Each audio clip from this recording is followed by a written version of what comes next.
Hi everyone, it's Janis here with another episode to help you build better daily structure and be in control of your life. It seems like we're obsessed with one word, more. More products, more speed, more work, and more stress. And because our schedules are already busy, we crave more productivity to be able to accomplish the things that we have to do. Today, we'll take a look at the Michael Hutt's book called Free to Focus, a total productivity system to achieve more by doing less. So let's dive in. Number 1, how we think about productivity. You have probably been in a situation like this before. You're busy and then more things land on your plate. Then you realize, oh my god, I need to be more productive, so you start to look for productivity tips and tricks. The problem is that even if you become more productive, you will fill the time with more work. Let's say the project report takes 2 hours to complete. If you manage to cut this time down to 1.5 hours, then you'll have extra 30 minutes of time and you'll use this time for the new activity, and this will become your new basic structure. The problem, however, is that when you start squeezing in more and more things in the same period of time, sooner or later you will start to feel overwhelmed and eventually burn out. Other times we start to work overtime, thinking that this will be temporary and the things will eventually calm down. But this is rarely the case. Most often than not, workload only increases, pushing you to work longer and longer hours. This, however, reduces your productivity. Studies are showing that people who work more than 55 hours per week are less productive than those who do 50 hours or less. And this is due to the stress and mental fatigue. Number 2, focus on deep work. Focusing on deep work will guarantee you productivity. This is the most important and often most difficult type of work, as it gets more results and involves tough mental labor. This is because mental work is energy draining and it is only available for a limited time every day. So you have to be smart how you approach your day to include deep work. For myself, the most productive part of the day is morning. So that's when I schedule deep work sessions as well as some other difficult tasks. By doing that, I can ensure that I'll be able to invest my most creative energy and accomplish the most important tasks of the day. Number 3, schedule free time. When our calendars and to-do lists are overflowing, we instantly cut down on relaxation time and sleep. But scheduling time off to rejuvenate is not a luxury, but a necessity. Many people think that working 15 hours a day will make them more productive.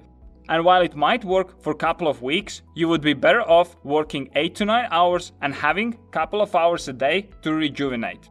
The most important form of rejuvenation is sleep. So next time you want to put 2 hours of extra work in evening, remember that you're cutting into your next day's productivity. Don't be surprised if the next day your energy levels are lower than normal and your creative ideas are not there. The reason is simple. You probably didn't have enough good sleep and therefore your body hasn't recovered to do the work. Play is also an important activity that can increase your productivity. Play is an activity that you simply do for the joy of doing it. It can be hiking, swimming, fishing, and simply taking kids to the local park. While you're playing, you're not working towards your deadlines, but these activities are actually making you more productive. Number 4, identify unnecessary tasks. Productivity is not about doing more of everything. It's about doing more of right things and removing all the unproductive activities. You can identify your tasks for elimination by assessing passion and proficiency for each task. Passion refers to the levels of motivation that you bring to the certain tasks. Proficiency, on the other hand, means that you're skilled at the task and this task significantly contributes to your work. Once you evaluate all the tasks, you'll find the best ones you can cut out. But of course, you can't just leave all the tasks that you score low. The best tool to deal with these tasks that score low is to delegate them. The best use of your time is when you focus on tasks where you're passionate and proficient. This will make you far more productive than anything else. Number 5, focus on yourself and your priorities. I know many people who want to help others, and that is great. I think we should be all helping each other as much as we can.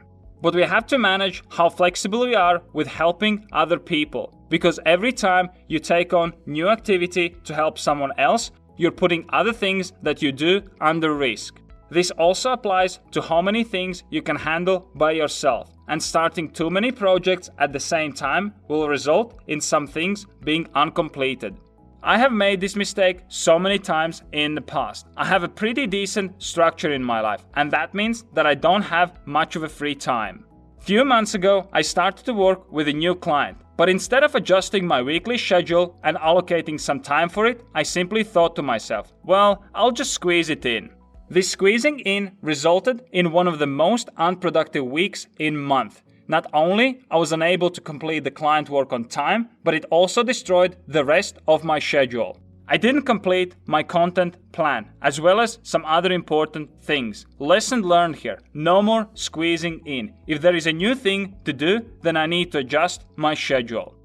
Number 6, plan your ideal week. It is common to hear from people, what's the point of planning, as there are always things happening that change the plan anyway. While it is true that things might change and that will disrupt your daily flow and plans, but it shouldn't be the reason not to plan at all. Your plan is your defense mechanism for useless activities. I always use my plan to be more productive and get things done.